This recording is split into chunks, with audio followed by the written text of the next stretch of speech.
So, can we have a little one-on-one here about shawls?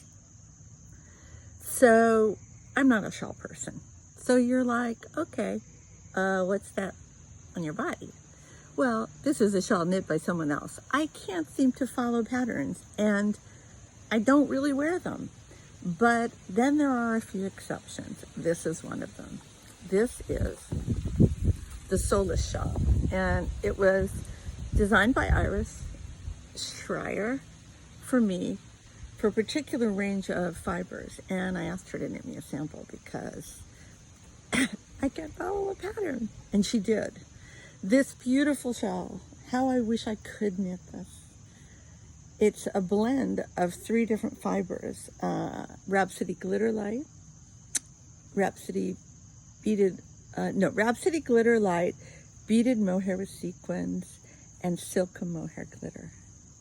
And you kind of combine these and you get this textured landscape. Now, I don't wear shawls either, probably because I can't make them. But when something this beautiful comes along, I have to put it on. And the great thing about this shawl is, I don't know if you can hear the wind, early fall's just starting, and it's kind of too cool to just wear a tank top, but it's still too warm to wear a sweater. Voila, le shawl. And this is big enough that it's kind of shruggy, so you don't really have to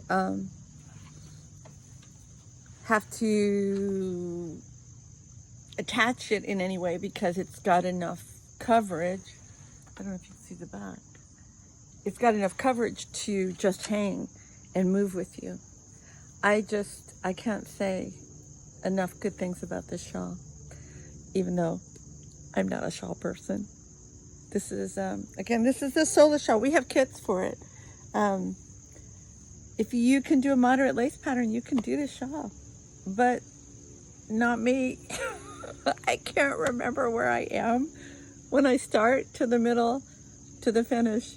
So it never ends up working out right. So many people have made this shawl and it's so beautiful.